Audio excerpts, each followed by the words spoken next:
Welcome to Luca and Miguel. Enjoy the video. You start with a ready device, unlocked, charged, and network connected so changes propagate to iCloud or Google. Once ready, close intrusive apps and back up if you want a safety point. Now open Settings. On iPhone, tap General then About.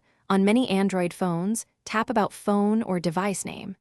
You take these first steps because the option lives in System Settings, not in random apps. Follow exactly, and you'll reach the screen where the phone name is editable.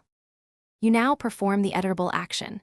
Tap the name field on iPhone or device name on Android.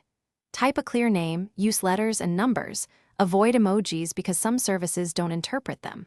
Once you've typed the new name, press Save, Done, or OK depending on your OS. Make sure to pause a moment. The system needs a few seconds to apply the change and update Bluetooth, AirDrop, iCloud, or other device lists. If you switch networks, the new name will appear everywhere shortly. You finish by verifying the new name across services. Check Bluetooth, Wi-Fi hotspot, AirDrop, and your cloud account device list to confirm propagation. If the name didn't update, make sure account sync is enabled, then restart the phone and recheck.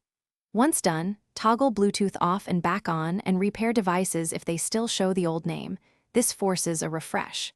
If syncing blocks the change, sign out of iCloud or Google, then sign back in, and repeat the rename step to resolve stubborn cases. Thanks for watching and please subscribe. It's the best investment you'll ever make.